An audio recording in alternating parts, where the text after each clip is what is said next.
everyone, dear student. This is Vipin here. Once again, welcome to everyone on our channel Learnopedia. जैसा कि thumbnail देख के आप सभी जान गए होंगे कि इस वीडियो में हम क्या डिस्कस करने वाले हैं। तो इस वीडियो में हम देखेंगे कि सोशल साइंस का जो 2020 और 2021 का यानी कि इस पर्टिकुलर सेशन का जो लेटेस्ट सैंपल पेपर रिलीज हुआ है उसके फुल एनालिसिस को इस वीडियो में हम कवर करेंगे। कितने नंबर ऑफ क्वेश्चंस हैं, कितने सेक्शंस में आएंगे, कौन सा क्वेश्चन कितने मार्क्स का होगा, कैसे क्वेश्चंस आएंगे, उन सभी डाउट्स को आपके इस वीडियो में मैं क्लियर करूंगा।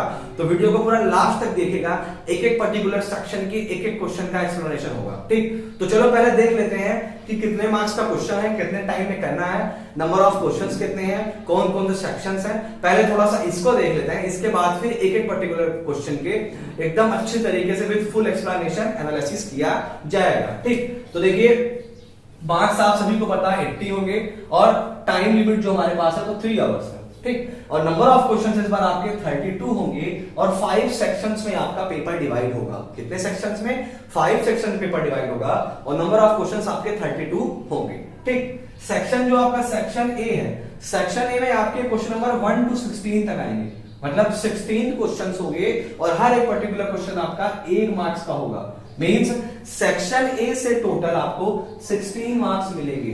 ठीक, ये चीजें याद रखिएगा। क्वेश्चन नंबर 1 से लेके क्वेश्चन नंबर 16 तक आपका सेक्शन ए में होगा और हर एक क्वेश्चन आपके 1 मार्क्स के होंगे, मतलब 16 मार्क्स आपको सेक्शन ए से गेन करने हैं। क्वेश्चंस कैसे होंगे इसमें? इसमें आपको MCQ, assertion reason, fill in the blanks, match the following, true false, इस टाइप के क्वेश्चंस देखने को मिलेंगे और फिगर बेस्ड क्वेश्चन इस बार नहीं आने वाले, क्योंकि जो सैंपल पेपर रिलीज हुआ है उसमें फिगर बेस्ड क्वेश्चन नहीं दिए गए हैं। तो यहां से यही पता चलता है कि इस बार के अपकमिंग पेपर में फिगर बेस्ड क्वेश्चन नहीं होंगे। ठीक, अब देखते हैं सेक्शन बी। सेक्शन बी में आपके नंबर ऑफ क्वेश्चंस 6 होंगे। क्वेश्चन नंबर 17 से लेकर क्वेश्चन नंबर 22 तक आपका सेक्शन बी रहेगा। ठीक है, हर एक क्वेश्चन आपके 3 मार्क्स के होंगे, तो टोटल 18 मार्क्स आपको सेक्शन सी से कवर करने हैं। सेक्शन सी में आपके शॉर्ट टाइप ऑफ क्वेश्चंस होंगे, ठीक है, जिनकी वर्ड लिमिट मिनिमम 60 और मैक्सिमम 80 होगी। मिनिमम 60 वर्ड और मैक्सिमम 80 वर्ड। ठीक है, शॉर्ट टाइप ऑफ क्वेश्चंस हमें सेक्शन बी में देखने को मिलेंगे और क्वेश्चन नंबर 17 से 22 तक ये होंगे। ठीक, और हर एक पर्टिकुलर क्वेश्चन आपके कितने मार्क्स का होगा?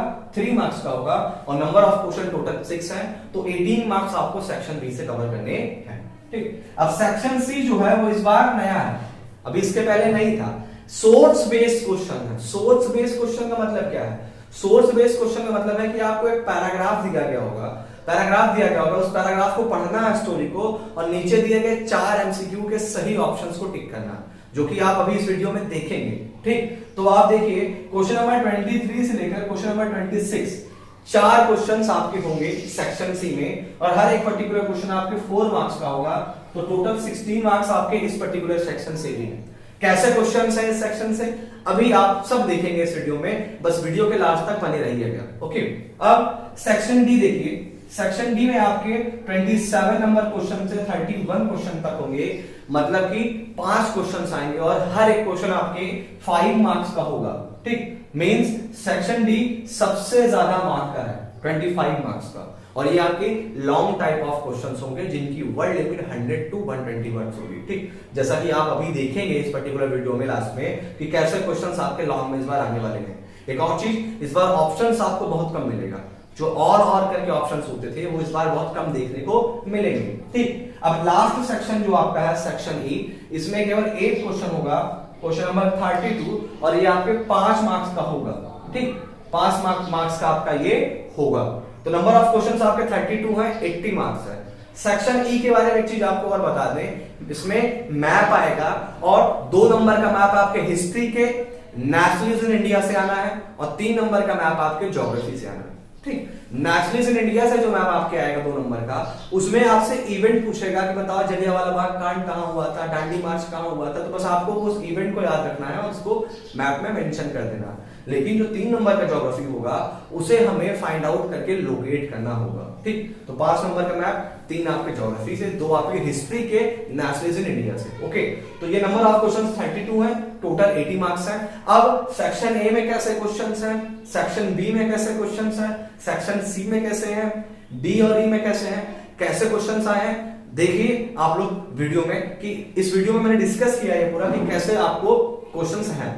तो चलिए आप लोग देखिए पूरा वीडियो लास्ट तक देखते रहिएगा कि कैसे क्वेश्चंस आपको देखने को मिलेंगे इस बार के पेपर में, क्योंकि पेपर आपके इसी ये सैंपल पेपर सीबीएसई ने रिलीज किया है, ऑफिशियली है, तो इसी के अकॉर्डिंग इस बार का पेपर होगा। तो वीडियो को लास्ट तक देखिए और देखिए कि section A B C D E में कैसे क्वेश्चंस आए हुए हैं। तो प्लीज देखिए आप लोग। ओके, अब देखिए, जैसा कि आप लोगों ने फेस कैंप वीडियो में ये देख लिया कि जो इंस्ट्रक्शंस थे किस पर्टिकुलर सेक्शन में कैसे क्वेश्चंस आने हैं और किस पर्टिकुलर सेक्शन से कितना आपको नंबर मिलेगा, ठीक है। तो ये सब हमने फेस कैंप वीडियो में पूरी तरीके से देख लिया। अब हम देखेंगे कि किस सेक्शंस में कैसे क्वेश्चंस पूछे जा रहे हैं, जो पेपर है, पेपर का लेवल कैसा है, ये अब हम देखेंगे। तो चलिए सेक्शन ए को स्टार्ट करते हैं और सेक्शन ए में जो दिए गए हैं एक एक क्वेश्चन के अच्छे तरीके से हम लोग एनालिसिस करते हैं, ठीक। अब देखिए सेक्शन ए का पहला क्वेश्चन क्या है, आपका एमसीक्यू बेस्ड है और ये पर्टिकुलर क्वेश्चन आपके हिस्ट्री के चैप्टर नंबर 1 से आया हुआ है, ठीक। क्वेश्चन क्या है देखते हैं। Identify the correct statement with regard to the act of union 707, ठीक, फ्रॉम द फॉलोइंग ऑप्शन। ये कह रहा है द एक्ट ऑफ यूनियन 1707 था, उसके रिगार्डिंग इस पर्टिकुलर ऑप्शन में कौन सा करेक्ट ऑप्शन है। तो ये क्वेश्चन आपके हिस्ट्री के chapter number 1 rise of nationalism in Europe से है और उसमें भी यूनिफिकेशन ऑफ ब्रिटेन से है, ठीक। तो 1707 में जब एक्ट ऑफ यूनियन आया तो उससे क्या हुआ, आपके United kingdom of great Britain का फॉर्मेशन हुआ था। तो इस पर्टिकुलर क्वेश्चन का जो सही ऑप्शन होगा वो ऑप्शन नंबर सी आपका होगा, ठीक। आपके एक्ट ऑफ यूनियन 1707 की मदद से United kingdom of great Britain का फॉर्मेशन हुआ था, ठीक। अब चलते हैं सेकंड क्वेश्चन देखते हैं। सेकंड क्वेश्चन क्या कह रहा है, which of the following treaty recognise Greece as an independent nation. तो Greece as an independent recognise किया गया था 1832 में और वो हुआ था ट्रीटी ऑफ कॉन्स्टेंटिनोपल की मदद से, ठीक। ये भी क्वेश्चन आपके हिस्ट्री के chapter number 1 rise of nationalism in Europe का है, ठीक। अब हम थर्ड क्वेश्चन देखते हैं। थर्ड क्वेश्चन आपका कह रहा है कि which one of the following of the reason for calling of non cooperation movement by Mahatma Gandhi ji, ठीक। महात्मा गांधी जी ने जो नॉन कॉपरेशन मूवमेंट स्टार्ट किया था, उस नॉन कॉपरेशन मूवमेंट को कॉल्ड ऑफ करना, मतलब उसको बंद करने के पीछे क्या रीज़न था। तो चौरी चौरा इंसिडेंट जो कि 5 फरवरी 1922 को गोरखपुर में हुई थी, जहाँ पे क्या हुआ था कि कुछ सत्याग्रहियों ने एक ब्रिटिश पुलिस ऑफिस, एक ब्रिटिश का जो पुलिस स्टेशन था उसको पूरी तरीके से आग लगा दिया, जिसमें 22 से 23 ब्रिटिश पुलिस ऑफिसर्स मारे गए थे। तो जिसके कारण आपके महात्मा गांधी ने नॉन कॉपरेशन मूवमेंट को कॉल्ड ऑफ करने का डिसीजन लिया, क्योंकि ये पर्टिकुलर मूवमेंट सत्याग्रह आइडियोलॉजी पे बेस्ड था। इसका मतलब कि हमें सच्चाई के राह पे चलना है विदाउट एनी वायलेंस, ठीक। तो जब क्या कहते हैं, आपके जो सत्याग्रही लोग थे जब वो वायलेंट तरीके से आ जाते हैं, तो महात्मा गांधी ने फिर इस पर्टिकुलर इंसिडेंट के बाद नॉन कॉपरेशन मूवमेंट को कॉल्ड ऑफ करने की बात कही, ठीक। तो याद रखिएगा, चौरी चौरा इंसिडेंट गोरखपुर में हुआ था 5 फरवरी 1922 को, जिसके कारण non cooperation movement called off कर दिया गया, ठीक। ओके, एक और चीज़ बता दें, नॉन कॉपरेशन मूवमेंट का मतलब क्या था।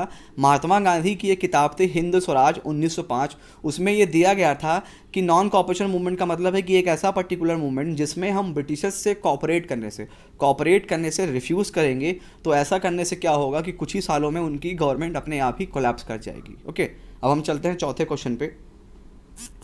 चौथा क्वेश्चन आपका क्या कह रहा है, चौथा क्वेश्चन कह रहा है कि business processes outsourcing is an example of which industry.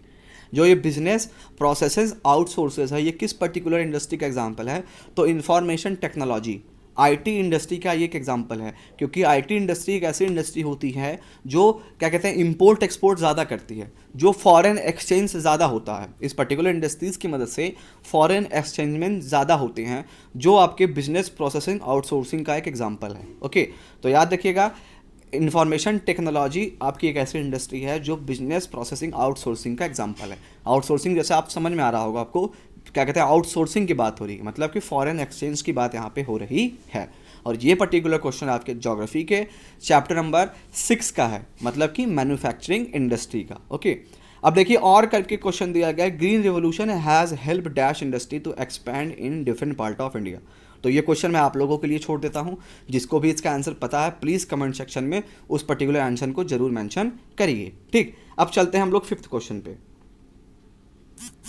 Fifth question देखिए आपके ज्योग्राफी के चैप्टर नंबर 4 एग्रीकल्चर से है। यहाँ पे प्रिमिटिव कल्टीवेशन को डिफरेंट स्टेट्स में डिफरेंट नाम के द्वारा जाना जाता है। तो यहाँ पे वही करेक्ट, कौन से स्टेट में प्रिमिटिव कल्टीवेशन को किस नाम से जाना जाता है, यहाँ पे वही सही टिक करना है। प्रिमिटिव कल्टीवेशन क्या है?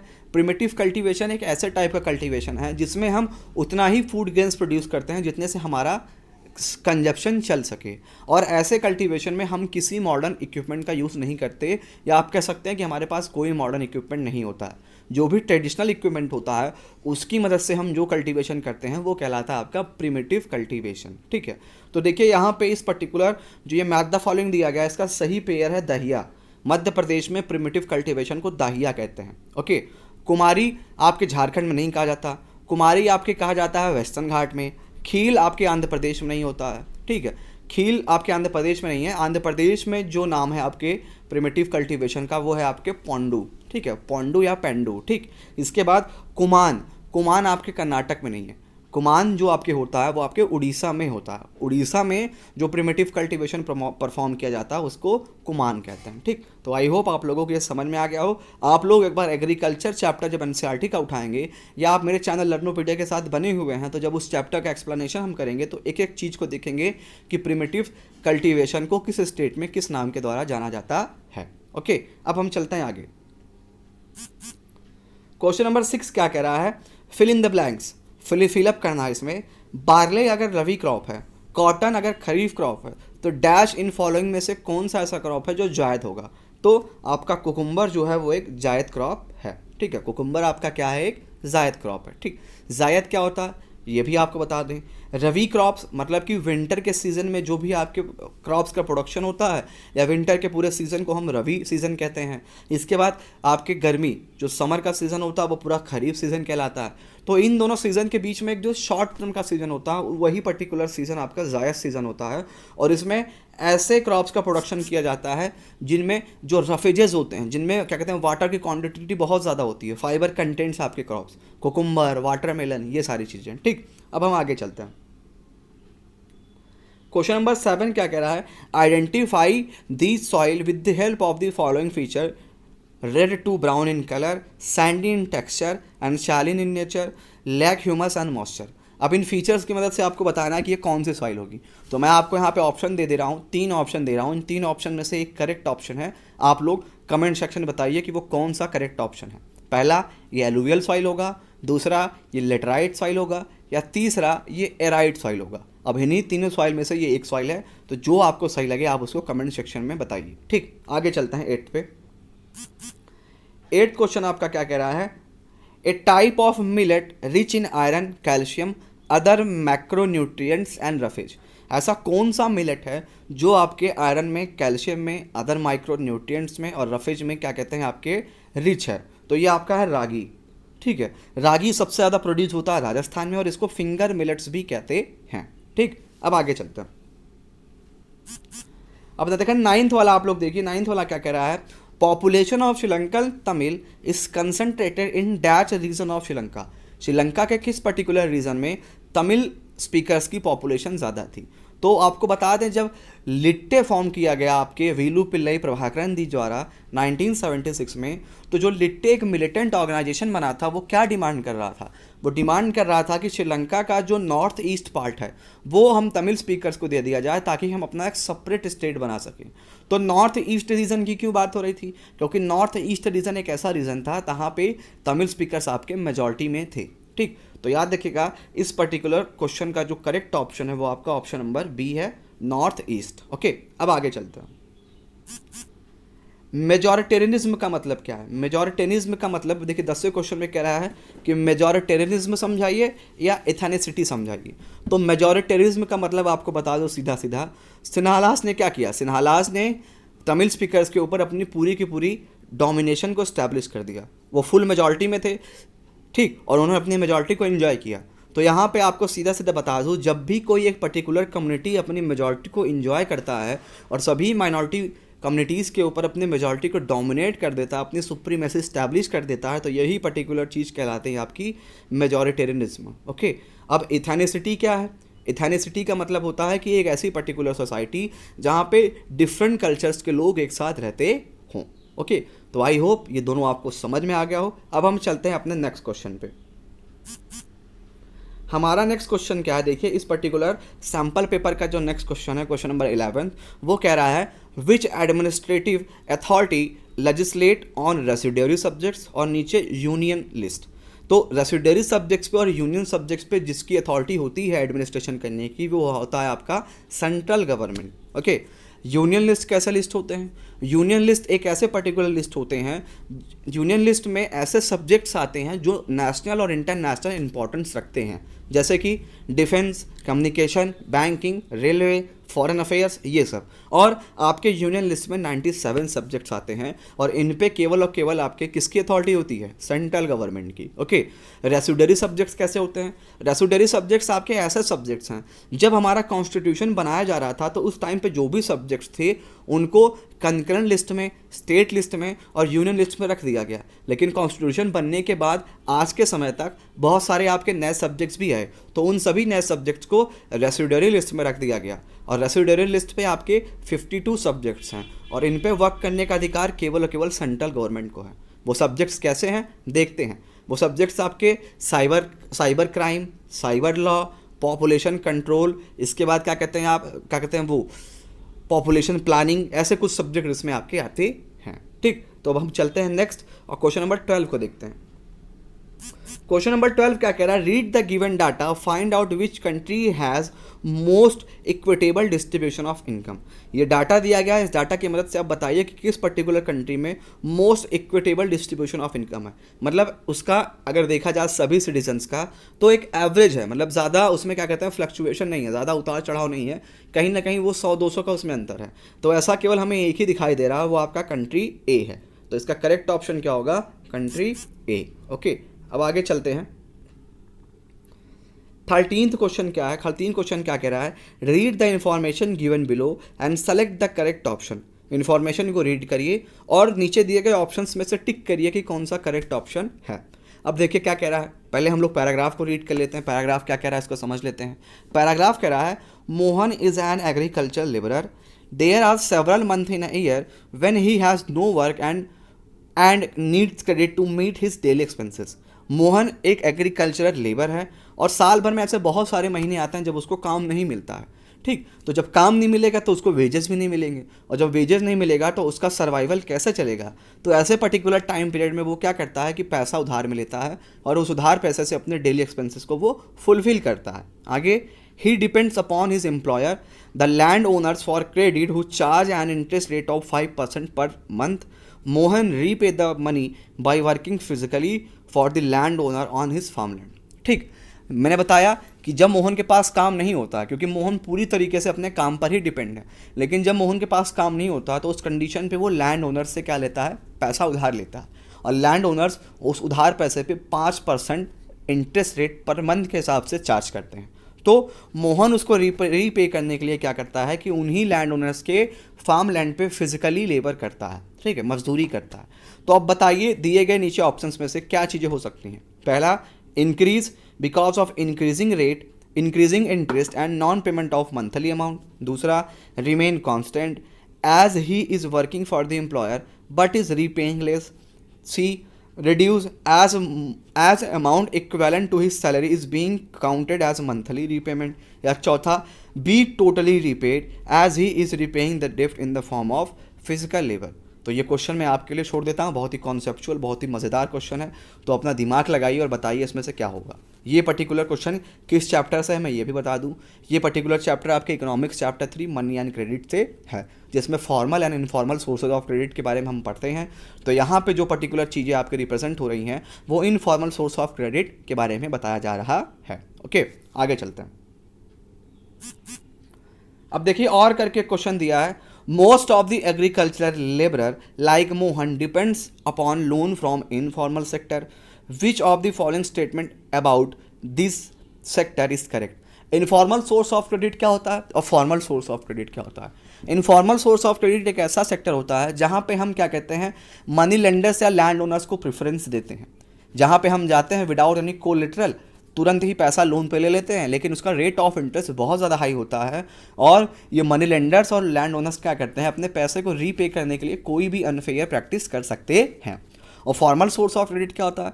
फॉर्मल सोर्स ऑफ क्रेडिट में हम बैंक्स को प्रेफर करते हैं, जहाँ पे हमें कोलेटर्स की रिक्वायरमेंट होती है, रेट ऑफ इंटरेस्ट बहुत ही ज़्यादा लो होता है और कोई हार्श रीपेइंग सिस्टम भी नहीं होता है, ठीक। लेकिन कोलेटरल की डिफिशियंसी के कारण बहुत सारे ऐसे मोहन के जैसे पर्सन्स होते हैं जो लैंड ओनर्स को या कह सकते हो मनी लेंडर्स को प्रेफरेंस देते हैं, ठीक। अब आगे देखते हैं ऑप्शन क्या है। There are government body to supervise informal sector. नहीं, इनफॉर्मल सेक्टर को कोई भी गवर्नमेंट बॉडी सुपरवाइज नहीं करती है, फॉर्मल सेक्टर्स को सुपरवाइज करती है, इनफॉर्मल सेक्टर्स को नहीं। आगे, money lender asks a reasonable rate of interest. ये तो बिल्कुल भी नहीं है। आप उधार लेने जा रहे हो तो क्या मनी लेंडर आपसे पूछेगा कि बताओ मैं आपके ऊपर कितना इंटरेस्ट लूँ? ये बिल्कुल नहीं है, वो अपने मनमानी तरीके से इंटरेस्ट लगाते हैं। C, cost of informal loans to be borrower is quite high. ये कहीं ना कहीं करेक्ट दिख रहा है, लेकिन डी ऑप्शन भी है, उसको भी देख लेते हैं, ठीक। Money lender use fair means to get their money back. Fair means तो कभी नहीं, वो बहुत ही अनफेयर मीन करते हैं, मतलब कुछ भी करके वो अपना पैसा कैसे भी निकलवाते हैं, ठीक। तो इसका ऑप्शन सी ही करेक्ट है, okay. Cost of informal loan to the borrower is quite high, ठीक है। जब भी आप इनफॉर्मल सोर्सेज से क्रेडिट करते हैं या उधार लेते हैं तो उसका रेट ऑफ इंटरेस्ट बहुत ज़्यादा हाई होता है, ओके। अब आगे चलते हैं, क्वेश्चन नंबर 14 देखते हैं।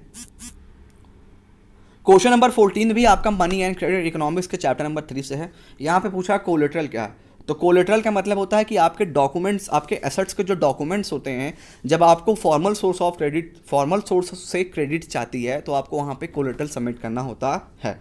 तो एज अ गारंटी, ये एक प्रकार का गारंटी होता है कि आप क्या कहते हैं, अगर लोन पे नहीं कर पाएंगे फॉर्मल सोर्स ऑफ क्रेडिट को, तो जो भी एसेट्स के डॉक्यूमेंट आपने वहाँ पे सबमिट किए हैं वो उसको बेचकर अपना पैसा रीपे कर लेंगे। तो ये क्या है, assets as a guarantee for loan. Assets या कह सकते हो document, assets document as guarantee for loan, okay. अब आगे चलते हैं। क्वेश्चन नंबर 15 देखो क्या कह रहा है। क्वेश्चन नंबर 15 कह रहा है आपका, read the given statement in contents of globalisation and choose the correct option. Globalisation के बहुत सारे एडवांटेजेस भी होते हैं, तो ग्लोबलाइजेशन के बहुत सारे डिसएडवांटेजेस भी होते हैं। जैसा अभी आपने देखा, कोरोना क्या है, corona is a good disadvantage of globalisation. अगर ग्लोबलाइजेशन ना होती तो आज ये कोरोना पैंडमिक ना बनता, इपिडेमिक तक ही रह जाता। पैंडमिक का मतलब है कि जो पूरे के पूरे वर्ल्ड में फैल गया बहुत तेज़ी से।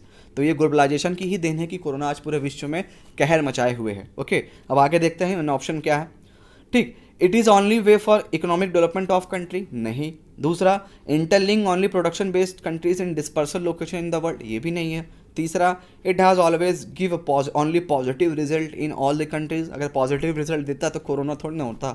इसके बाद D, leads to spread of technology culture diseases from one region to another. ये करेक्ट ऑप्शन है। टेक्नोलॉजीज़ का, कल्चर का, डिजीजेस का, इन सभी चीज़ों का स्प्रेड होता है एक पर्टिकुलर स्टेट से, एक पर्टिकुलर कंट्री से दूसरे कंट्री, ठीक। तो डी इसका करेक्ट ऑप्शन है। अब आगे चलते हैं। अब देखिए 16 क्वेश्चन आपका असर्शन रीजन है। मैं इस पर एक सेपरेट वीडियो बनाऊंगा क्योंकि असर्शन रीजन में बहुत सारे स्टूडेंट्स को प्रॉब्लम हो रही है, मेरे पास बहुत क्यूरीज आ रही हैं, ठीक। तो इस पर एक सेपरेट वीडियो बना के हम इसकी प्रैक्टिस करेंगे। आप लोग बिल्कुल भी इस चीज़ को लेकर डरिएगा नहीं, ठीक है, क्योंकि असर्शन रीजन पूरी तरीके से प्रैक्टिस पर ही बेस्ड है।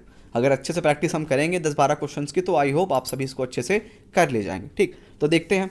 In the question given below, there are two statements marked as assertion and reason. Read the statement and choose the correct option. Assertion में क्या कह रहा है, different peoples have different development goal. बहुत सही बात है, सभी peoples के अपने अलग अलग डेवलपमेंट गोल होते हैं क्योंकि उनके सिचुएशंस, उनका एस्पिरेशंस सेम नहीं होता। तो क्या इसके पीछे आपका ये रीज़न होगा कि peoples want freedom, equality, security and respect? बिल्कुल भी नहीं। इसके पीछे ये रीज़न नहीं होगा। इसके पीछे क्या रीज़न होगा, इसके पीछे ये रीज़न होगा कि सभी पीपल्स का डेवलपमेंट गोल डिफरेंट इसलिए होता है क्योंकि सबकी सिचुएशंस डिफरेंट होती हैं। तो ये रीज़न इसका नहीं है। ए स्टेटमेंट आपका सही है, आर स्टेटमेंट भी आपका सही है, ठीक, लेकिन ए के पीछे आर आपका प्रॉपर रीज़न नहीं है। तो इसमें क्या टिक करेंगे, both A and R are true and R is not correct explanation of A, मतलब ऑप्शन नंबर बी। तो आई होप आप लोगों को ये सेक्शन ए पूरी तरीके से समझ में आ गया हो। सेक्शन ए का हमने बहुत अच्छी तरीके से एनालिसिस कर लिया है। अब हम सेक्शन बी को एनालाइज करेंगे, ठीक है। एक एक क्वेश्चन को आप देखिए और क्वेश्चन के लेवल को समझिए कि कैसे टाइप के क्वेश्चन कहाँ से आने वाले हैं। तो चैनल के साथ बने रहिए। वाकई में सोशल साइंस में आपको बहुत ज़्यादा बेनिफिट होने वाली है, और मैथ्स की फैकल्टी भी जल्दी ही जुड़ने वाली है। साइंस की फैकल्टी अखंड से हमारे साथ जुड़े हुए हैं, और अमरीश भी लगातार आप लोगों को बहुत सारे साइंस के एमसीक्यूज प्रोवाइड कर रहा है। तो चैनल के साथ बने रहिए, आपको ऐसे बहुत सारे नॉलेजेबल और इन्फॉर्मेटिव कंटेंट्स दिए जाएंगे जो आपके एग्जाम के पॉइंट ऑफ व्यू से बहुत इंपॉर्टेंट होंगे। ठीक, तो चलिए सेक्शन बी स्टार्ट करते हैं और सेक्शन बी के एनालिसिस को देखते हैं। अब देखिए, हमने सेक्शन ए को पूरी तरीके से एनालिसिस कर लिया। अब हम सेक्शन बी पे फोकस करते हैं।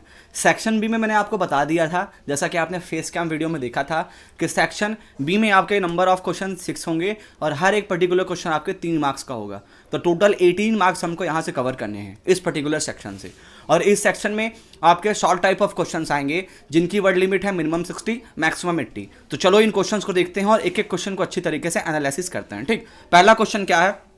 पहला क्वेश्चन है, why did Gandhi ji start non cooperation movement, explain. Gandhi ji ने नॉन कॉपरेशन मूवमेंट क्यों स्टार्ट किया था, एक्सप्लेन। ठीक है, रीजंस बताओ कि क्या रीजंस थे जिसके कारण महात्मा गांधी को नॉन कॉपरेशन मूवमेंट स्टार्ट करना पड़ा। तो नॉन कॉपरेशन मूवमेंट स्टार्ट हुआ था आपके 1920 में। ओके, इसके पहले ऐसे कौन सी चीजें थी जिसके कारण महात्मा गांधी को यह स्टार्ट करना पड़ा। ठीक, महात्मा गांधी को नॉन कॉपरेशन मूवमेंट स्टार्ट करने के पीछे जो रीजन था वो ये था कि रॉलेट एक्ट का आना, जलियांवाला बाग कांड का होना, और महात्मा गांधी ये भी चाहते थे कि एक मास मूवमेंट हो सके जिसमें सभी कम्युनिटीज़ के लोग यूनाइट होकर कॉलोनियल पावर्स के अगेंस्ट में फाइट कर सकें। ठीक, तो रीज़न से याद रखना, महात्मा गांधी चाहते थे कि सभी कम्युनिटीज़ के लोग क्या कहते हैं आपस में मिल जाएं, यूनाइट हो जाएं। इसके बाद रोलेट एक्ट का इंट्रोड्यूस होना, जलियांवाला बाग कांड होना, ये कुछ ऐसे पर्टिकुलर रीजंस थे आपके नॉन कॉपरेशन मूवमेंट के स्टार्टअप के पीछे। ठीक, तो याद रखिएगा ये क्वेश्चन आपके हिस्ट्री के chapter number 2 nationalism in India से है। ओके, अब हम चलते हैं सेकंड क्वेश्चन पे। क्वेश्चन नंबर 18 आपका क्या कह रहा है? देखिए, क्वेश्चन नंबर 18 कह रहा है, explain the measures and practice introduced by the French revolutionaries to create a sense of collective identity amongst the French people. कह रहा है कि फ्रेंच रिवोल्यूशन के बाद वो कौन कौन से प्रैक्टिसेस या कौन से मेजर्स आपके आए थे जिन्होंने सारे फ्रेंच पीपल्स के अंदर एक सेंस आपके इंट्रोड्यूस किया था, कलेक्टिव का एक सेंस इंट्रोड्यूस किया था। तो फ्रेंच रिवॉल्यूशन खत्म होने के बाद फ्रेंच में जो चेंजेस देखने को मिले, सबसे पहला बड़ा चेंजेस था कि डेस्पोटिक पावर था, जो राजा महाराजाओं की पावर थी, उसके फ्लैग को हटा दिया गया और एक ट्राई कलर फ्लैग वहां के पीपल्स द्वारा इंट्रोड्यूस किया गया। अब वो ट्राई कलर कौन से थे वो आप कमेंट सेक्शन में बताइए। सेकंड चीज, जो अलग अलग फ्रेंच में क्या कहते हैं अलग अलग लैंग्वेजेस बोली जाती थी, उनको हटा दिया गया और फ्रेंच पीपल को एक कॉमन लैंग्वेज बना दिया गया। तीसरा, आप कह सकते हो ला पैट्री और ला सिटीजन्स का जो क्या कहते हैं एक थ्योरी थी, जो एक प्रैक्टिस थी, उसको इंप्लीमेंटेशन में लाया गया। ठीक, इसके बाद जो क्या कहते हैं वहां पे एक जो क्या कहते हैं जब वो लोग क्या कहते हैं फाइट कर रहे थे फ्रेंच पीपल्स क्या कहते हैं आपके मोनार्की फॉर्म ऑफ गवर्नमेंट के अगेंस्ट में, तो वो लोग एक गाना गाते थे। ठीक है, एक क्या कहते हैं वो लोग एक सॉन्ग प्ले करते थे। वो सॉन्ग उन सभी को नेशनलिस्ट फीलिंग उनके अंदर और भी ज़्यादा तेज़ी से बिल्डअप करता था। तो उस सॉन्ग को उन्होंने अपना नेशनल सॉन्ग बना दिया था। अब यहाँ पे ये क्वेश्चन है आपके रॉबर्ट डी एस्ली ने वो सॉन्ग कंपोज किया था, तो आपको अब ये बताना कि वो सॉन्ग था कौन सा जो आगे चल के इसका नेशनल एंथम बन जाता। तो कुछ ऐसी ही पर्टिकुलर चीज़ें थी जो फ्रेंच रिवॉल्यूशन के बाद देखने को मिलती हैं, और ये सारी चीज़ें कहीं ना कहीं फ्रेंच पीपल्स के अंदर एक कलेक्टिव सेंस क्या कहते हैं डेवलप करते हैं। ओके, अब आगे चलते हैं। क्वेश्चन नंबर 19 आपका क्या कह रहा है? क्वेश्चन नंबर 19 कह रहा है, suggest and explain any 3 way to protect land from degradation in various state in India. ठीक, हमारे इंडिया में अलग अलग स्टेट्स में अलग अलग क्या कहते हैं एक्टिविटीज़ से आपका लैंड डिग्रेड हो रहा, तो किस तरीके से लैंड डिग्रेडेशन से बचा जाए, उसके कोई 3 आप क्या कहते हैं वो बताइए, कोई 3 मेजर्स बताइए जिससे हम क्या कहते हैं लैंड डिग्रेडेशन से बच सकते हैं। ओके, तो आपको क्या लगता है वो कौन से हो सकते हैं? ठीक, जैसे कि लार्ज अमाउंट में क्या कहते हैं प्लांट्स को लगाना, ठीक है, एफॉरेस्टेशन करना। इसके बाद क्या कहते हैं माइनिंग वगैरह जहाँ पे होती है उन चीज़ों पे थोड़ा सा फोकस करना ताकि वो चीज़ें कम हो। ओवर ग्राजिंग से बचना, ओवर इरीगेशन से बचना। अगर इन सभी चीज़ों से हम बचेंगे तो हमारा लैंड डिग्रेड नहीं होगा। ओके, अब नेक्स्ट क्वेश्चन देखते हैं। नेक्स्ट क्वेश्चन कह रहा है, describe any 3 steps taken by the government towards decentralisation in the year 1992। 1992 में जो डिसेंट्रलाइजेशन हुआ था, ठीक है, उसके बाद क्या क्या चेंजेस आए थे, उन्हीं 3 चेंजेस को आपको बताना है। या तो और करके क्वेश्चन दिया गया, describe any 3 federal features of the Indian democracy. India एक ऐसी पर्टिकुलर कंट्री हमारी है जो होल्डिंग टुगेदर फेडरेशन को फॉलो करती है। तो इंडिया में फेडरलिज्म किस तरीके से आपका है, उसके कोई 3 फीचर्स आप बताइए। ओके, तो आई होप ये सारे क्वेश्चंस बहुत ही ईजी हैं, ठीक। और क्वेश्चंस है कहाँ से, मैं आपको बता दूं, जो 19th क्वेश्चन है वो आपके है फर्स्ट चैप्टर ज्योग्राफी के रिसोर्सेज एंड डेवलपमेंट से, ठीक। इसके बाद आपका जो क्वेश्चन नंबर 20 है वो आपके क्या कहते हैं सिविक्स के सेकंड चैप्टर फेडरलिज्म से है। इसके बाद आपका क्वेश्चन नंबर 21 जो है वो इकोनॉमिक्स के चैप्टर 3 मनी एंड क्रेडिट से। इसमें सेल्फ हेल्प ग्रुप के बारे में बताना है कि किस तरीके से सेल्फ हेल्प ग्रुप जो होता है वो वुमेन्स को या किसी भी पर्टिकुलर मेंबर्स को लोन प्रोवाइड करता है, उसका क्या क्राइटेरिया, ठीक। ओके, अब इसके बाद क्वेश्चन नंबर 22 जो आपका है वो है the issue of sustainability is important for development, examine the statement. तो ये भी आपके ज्योग्राफी का चैप्टर फर्स्ट आपका जो एकदम इकोनॉमिक्स का चैप्टर फर्स्ट जो आपका है डेवलपमेंट, उसका एकदम लास्ट टॉपिक है।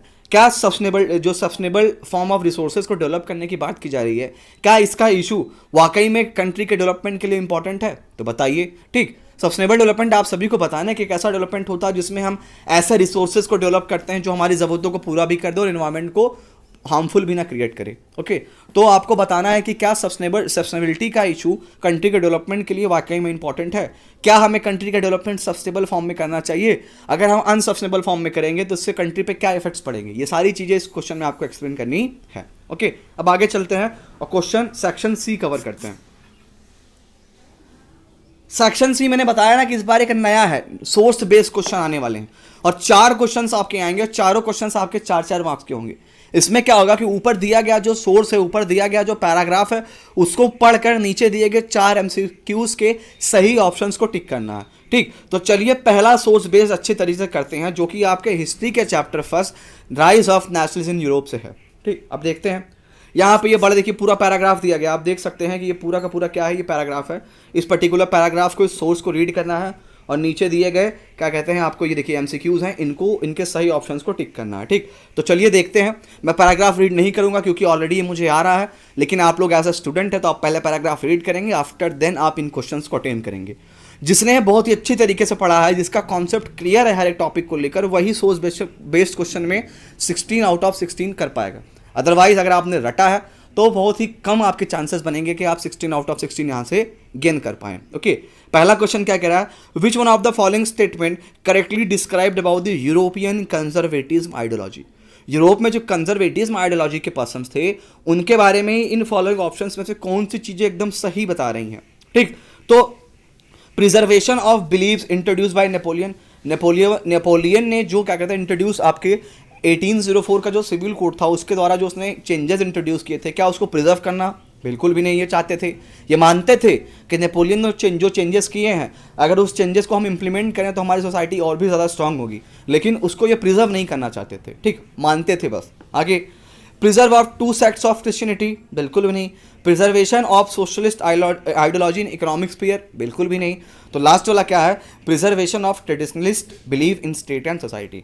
कंजर्वेटिज्म आइडियोलॉजी के पर्सन ये चाहते थे कि सोसाइटी हमेशा ऐसी ही रहे, सोसाइटी हमेशा आपके ट्रेडिशनल सोशल बिलीव्स पे बेस्ड हो, मतलब सोसाइटी हमेशा ऐसी ही रहे जहाँ पे पुरानी रीति रिवाजों को माना जाता हो। ओके, अब आगे चलते हैं।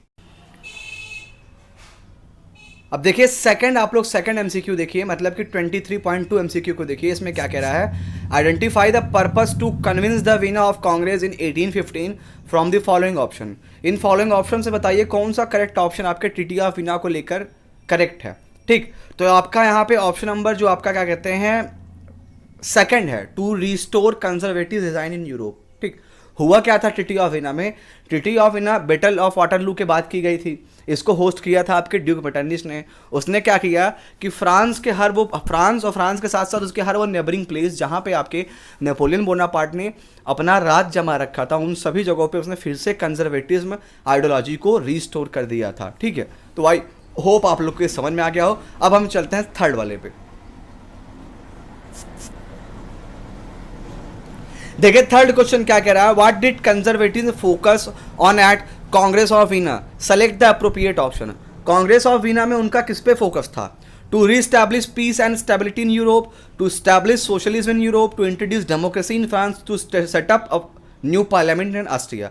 तो फिर से क्या कहते हैं, यूरोप में पीस और स्टेबिलिटी को, मतलब पीस और स्टेबिलिटी को रीस्टैब्लिश करना ही उनका मेन इंटेंशन था। तो इसका ऑप्शन नंबर ए आपका करेक्ट होगा। ठीक, आगे चलते हैं। देखिए इस एमसीक्यू का लास्ट क्वेश्चन क्या कह रहा है, how did the Congress of Vienna ensure peace in Europe, select the appropriate option. तो कैसे इंश्योर किया गया, आपके फ्रांस की पॉलिटिकल बाउंड्री को फिक्स कर दिया गया और फ्रांस में फिर से बार्बन डायनेस्टी को रिस्टोर करके मोनार्की फॉर्म ऑफ गवर्नमेंट को स्टैब्लिश कर दिया गया था। तो ऑप्शन नंबर ए इसका करेक्ट होगा। ठीक, तो आप लोग आई होप समझ में आपको आ गया होगा कि किस तरीके से आपके सोर्स बेस्ड क्वेश्चन रहेंगे इस बार के जो सोर्स बेस्ड क्वेश्चन होंगे वो किस तरीके से रहेंगे, ये आपको देख के समझ में आ गया होगा। अब हम चलते हैं आगे। देखिए ये सोर्स बेस्ड क्वेश्चन आपके क्या कहते हैं, इकोनॉमिक्स से। इसमें आपके क्वेश्चंस को पढ़ना और कर देना सीधा सीधा।